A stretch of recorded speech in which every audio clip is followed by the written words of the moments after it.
I'm Bryn Griffiths. This is Product Knowledge, the podcast about creating and marketing products that improve people's lives. We live in a product-obsessed world, surrounded by brands we build our lives around and follow religiously. In our last episode about obsession branding, we talked about the elements that bring a brand to the top of our collective consciousness. The names those brands go by become part of our lives and part of our culture. Joining us from Graflos Product is the president and principal Laurier Mandan and Andrea Schwabe, who's the director of media services. Gentlemen, how are you doing today? Good. How are you? Great, thank you. Okay, let's talk about brand names and how important it is to the success of a product. Who wants to take this one on first? It can make a big difference because the name is so closely tied to the product's identity. The logo and the visual branding is shaped by the name. In one or two words, we call to mind the entire brand. And that's the power of a name. We judge a product and we assess its purpose, its usefulness, and even its quality by the name. Sometimes a good name, like Photoshop, Google, Kleenex, or Xerox, can become a word used universally. Haagen-Dazs is a made-up word. It's designed to sound Danish. And Doritos is another made-up word designed to sound Spanish. I didn't know that. I did not know that either. Really? That's crazy. Those names fit really well to the products they represent, and they define their markets, including the quality and even the price point. Now, we hear stories about this all the time, but what happens, what can go wrong when a brand name doesn't translate well? There's a lot of mythology around that. One of the most famous stories isn't even true. That's the one about the Chevy Nova being marketed in Latin America and failing because Nova means it doesn't go. Well, the Nova actually sold quite well in that market, especially in Venezuela, where it exceeded expectations. And Nova actually means the same thing in Spanish as it does in English. If you wanted to say it doesn't go, you'd say no yendo. And there are a lot of other stories and plenty of urban myths in product naming. And one that is true is that Ford messed up when marketing the Pinto in Brazil. Do you know what Pinto meant in Brazilian Portuguese? No. It means tiny male genitals. Okay, then. And you know what's funny? You're never going to believe this. It was my first car was a Pinto. Was it? Well, and Pinto, I think that the problem wasn't that the car's name meant tiny male genitals, but that it blew up when you bumped into it from behind. That is an issue. Small problem. Small problem. Just a minor issue. Well, I can't remember what that was. Was it the gas tank? You just tapped the gas tank and it collapsed and then everything just sprayed out over everybody. Too close to the back of the vehicle. There was no real bumper. There's a German example actually that I really love too, and Clairol launched a curling iron called the Mist Stick in Germany. The only problem with that is that the German word mist means crap or manure. So you would literally say, "Oh, mist." So Clairol Mist is not a good thing. They missed the mark with that one. They definitely missed it. They definitely missed it. I'm sure there's more stories about that kind of stuff out there, that's for sure. Now, what about web domains? Is availability of a .com still important to people? Well, domain availability, as long as there's been domains, it's been an important consideration. I've heard that even with Google, that they were going for Google, meaning one with 1,000 zeros after it, but that wasn't available, so they chose Google.com. If you can imagine Google not being able to get its domain. And if you go to google.com, it takes you to Google. So there may be some truth to that. Or that Google buys everything that sounds like its name, perhaps. But there's so many options in top-level domains now, and there's almost an endless selection of whatever you need. But .com is still the gold standard. It tells people you're the original, if you can get it, because almost everything is taken in .coms. So when we're naming, we work pretty hard to try and find that .com, knowing that is going to be the one that's going to define that client's website as the real product, the real thing. But very often they're taken by domain farms, or they're just not available. Somebody's tied them up, right? They're tied up, and they're tied up in a way that makes it really, really hard to get, unless you got a huge pile of money you want to throw at it. Then you can buy almost any domain. Yeah. I've always wondered where the ideas come from for this kind of stuff. You know, as much as anything, it's just trying to express the product for that company. So sometimes it's actually just a mashup. And in terms of domains, it's really tough because there's a lot of temptation. Like if you're a video company, you might want a .tv domain or a .radio or .tattoo or something like that. But when you're telling someone the domain. So it's supercoolinc.tattoo. What's going to happen is people are going to go to supercoolinc.tattoo.com. That's what's going to happen. No, you're because right. it's the front of mind domain. It's the one that everybody goes to. So sometimes you have to sort of find a pseudo domain, or go with a domain that's not exactly what you're after, and then use a prefix. So for example, we have blog.graphos.ca. So you've got those extra add-ons. You can always use that extra extension. Right. Or the prefix, but ultimately there are ways around not being able to get exactly what you want, but ultimately that forces you to make some really tough decisions because it is such an important decision. And it's actually less significant than we think it is, or than it used to be, because you want to use that .com domain in your marketing. And yet when your end user goes looking, very often they're just going straight to Google anyway, and they're typing in whatever it is they're looking for. I see it in the query results that very often people still type whatever that brand is, .com, even into the search.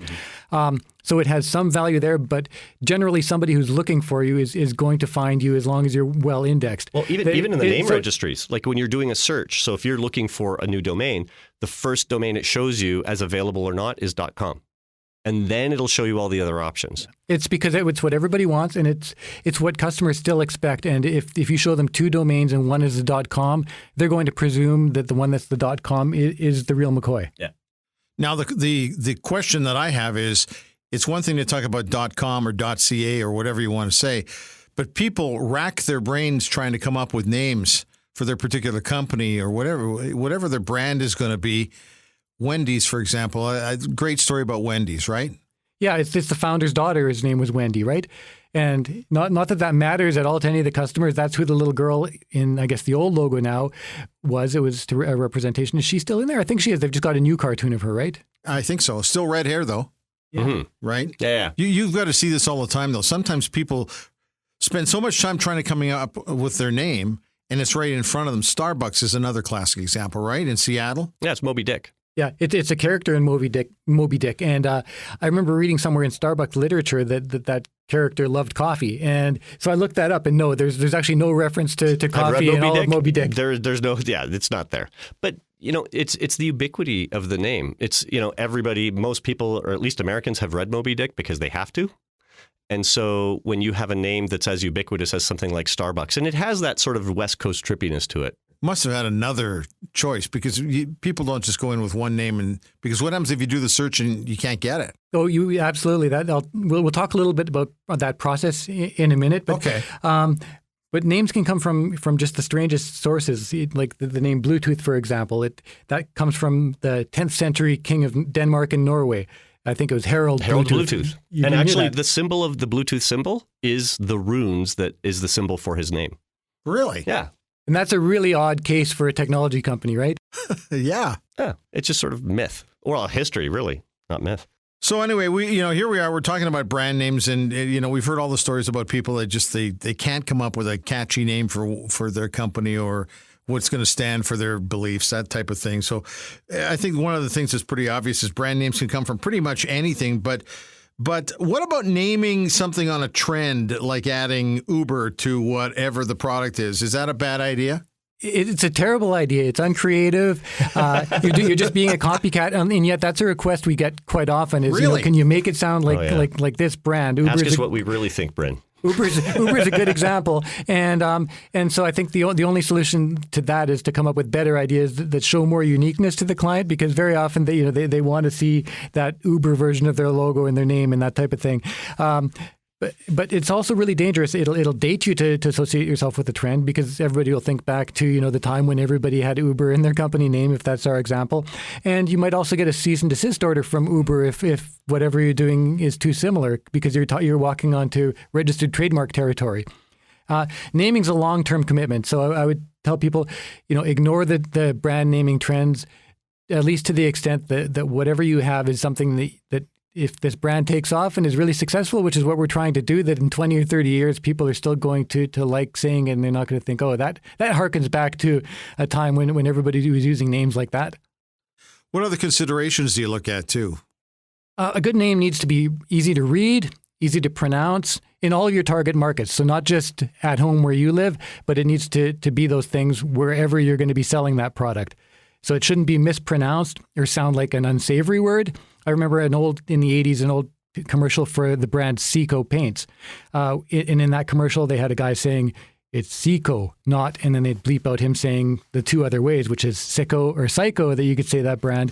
And, you just don't you want to save yourself the trouble of having to do those types of explanations and spend your marketing dollars on that type of stuff over and over again, when instead you can be building your brand in a more positive way than just trying to steer away from the negative pronunciations of your name. And it can be really tricky. So in Japanese culture, every consonant is followed by a vowel. So my name is Andreas. I would be Anadoreasu. So any word that you pick in Japanese needs to be consonant, vowel, consonant, vowel. So a name would be like Sarah. That would work.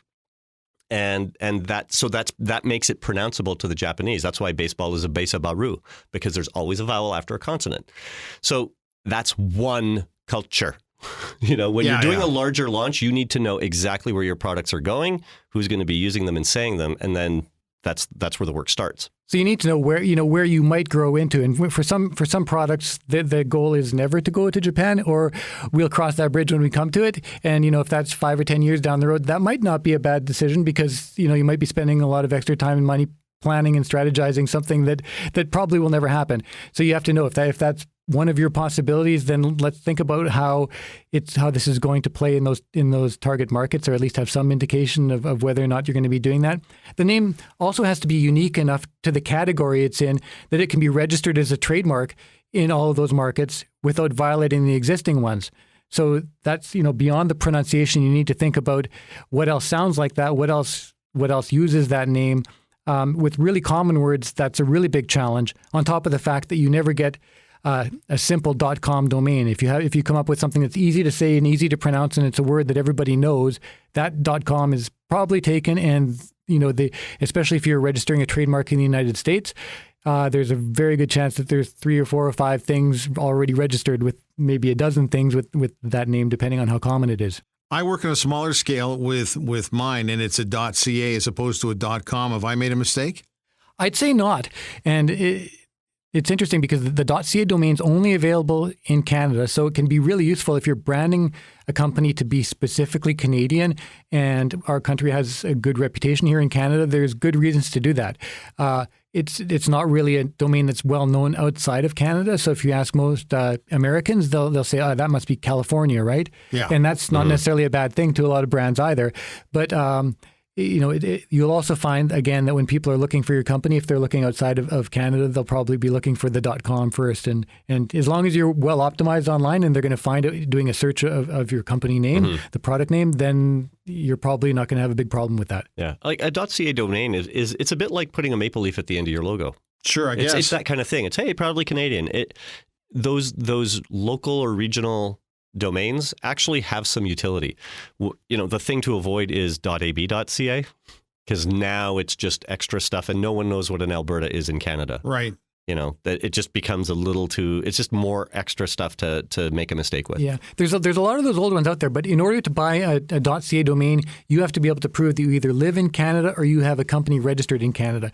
And that gives some exclusivity to it, and that also locks out all the other markets. And that's why there's a lot more of those domains still available, because they can't just get gobbled up by a domain farm out of the U.S. or another country. It's one thing to get the right name. It's one thing to say the right name, but if you don't know how to say the name properly, that's a bit of a problem too, is it not? Okay, let's look at Jysk.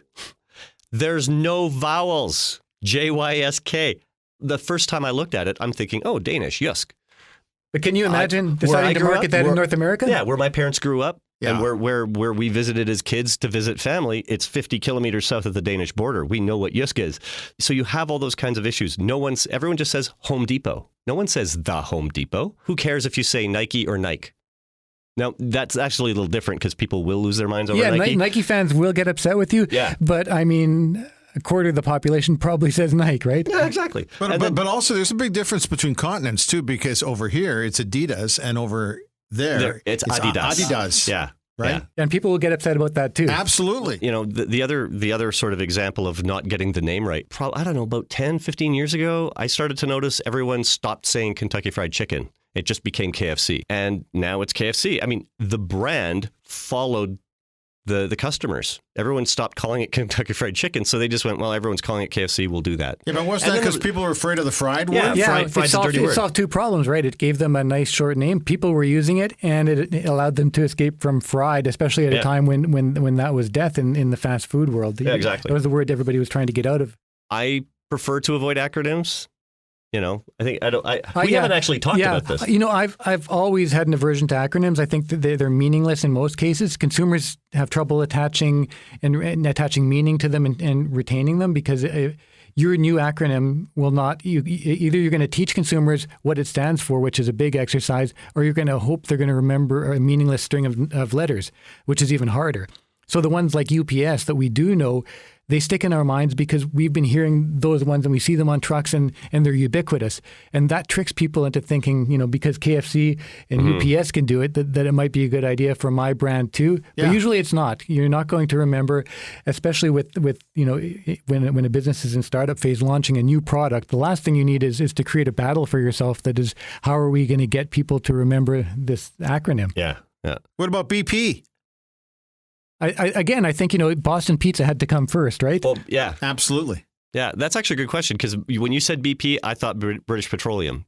Really? Boston. Well, and there's a really good example, It's the first right? one that hits my. I don't know why, but literally, I just thought that yellow and green logo, BP. Okay, we're talking about BP, but we're in Edmonton. It's a Canadian and thing. It's an Edmonton thing. I mean, it's Absolutely. It's a huge success story in terms of franchises, but.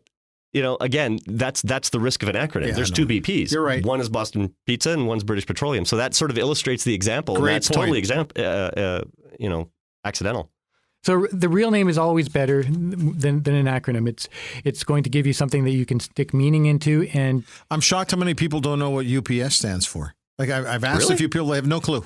and maybe that's because I don't think they say United Parcel Service on any of the vehicles or on the guy's Yeah, I don't know if they do. uniform or anywhere like that. I've never noticed. It's just the shield and that's it. And the color, yeah, brown. But we don't know, and that's a good example of how we don't pay attention to those little details, right? Even with brands that we know really well. It's you know, I've seen examples of people trying to draw the Apple logo, and how many people will get that wrong? And that is a really simple one. It doesn't have any words to remember or anything else. Well, here's one that's near and dear to our heart. So for Caroline and me, Cochlear. It's Cochlear, but not in the United States or Canada. Yeah, and I okay. probably You say it just wrong too. can't. We all say Cochlear because it's just that brand comfort. You know, it's like that sounds like a dirty word. Look, I grew up in Regina. My wife has a cochlear implant or a cochlear implant. Well, however it exactly. works. It's like that kind of thing. IKEA, right? Yeah. It's IKEA. IKEA. Yeah. Yeah, but who says it like that outside of Sweden? No, exactly. And let me throw you my hot button one is Jaguar. Oh, Jaguar. Oh my! I lose my mind when I hear that. It just doesn't sound right to me. Jaguar. Yeah, and actually, weirdly, on the radio nationally, they had a guy who was always saying Jaguar, I know. and it was awkward to the Canadian ear. Yeah, I don't know. Okay, now the other thing I've wondered a little bit about is, does it help if the name actually means something about the product? Yeah, especially if you're launching a brand new product, because we were saying that in the best cases, a descriptive name can help with your positioning. We developed the name Biacta for a double-action probiotic ingredient, Biacta. And a made-up name in that case allowed us to get biacta.com, a nice short word, as a .com domain. There's another one we did called Upslide, and it's a truck bed raiser. So if you have stuff in boats and bikes and whatever, the back, instead of sort of sliding out the way most beds do, it inclines a 45-degree angle toward the cab. So you can stack a ton of stuff on there and then have a ton of stuff on the back stacked underneath. So we called it the Upslide. So it describes the thing itself, but the bed also slides out. So you can load it, then push things up. So it's actually descriptive. You know, in that sense, up is positive. It describes it. So it's a real win in terms of descriptive, meaningful names. Yeah, and slide is a good word because it actually, when you say the word slide, it actually sounds like the rolling wheels of the slide. Yeah, the onomatopoeia of it is part of it. I mean, how it appeals to the ear, for sure. For me, the clapper is always going to be one of the biggest ones. You know, clap on, clap off. Could it be simpler? Seriously, though. I know. Well, I mean, the one, okay, iPad. I lost my mind when they named the iPad.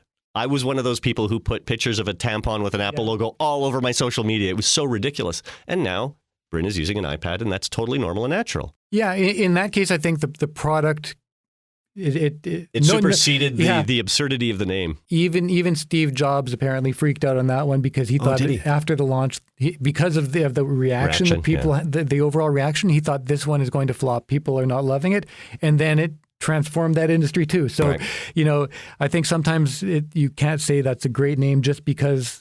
Or because the product succeeded. Yeah. There's too many other factors at play. I was thinking about a medical device that we named as well, and we called that one ecobee.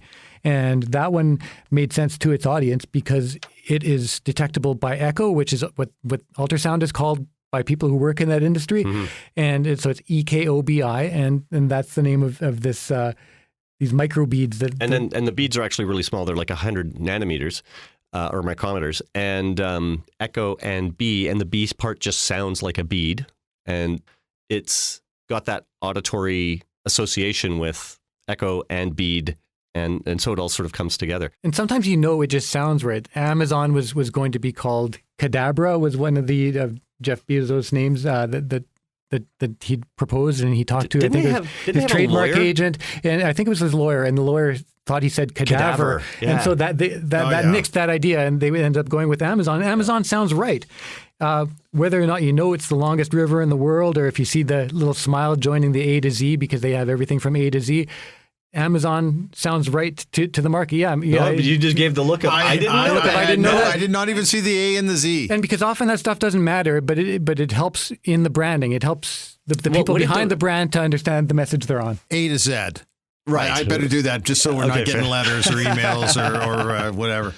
Yeah, that's amazing stuff, guys. Well, and I mean, again, going back to Cochlear, they have a little brand tag that's here now and always, here now, period, and always, no punctuation. So the message, and everyone with a cochlear implant, the second they see that logo, they'll all say, I like that there's no period there, because you don't ever stop hearing.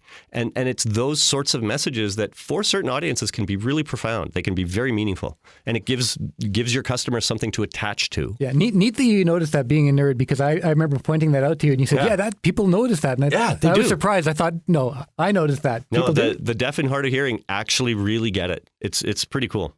So we've talked about all these things to this point, but there's got to be a process to get there. So you obviously have a process to help people get there. A process is really, really important.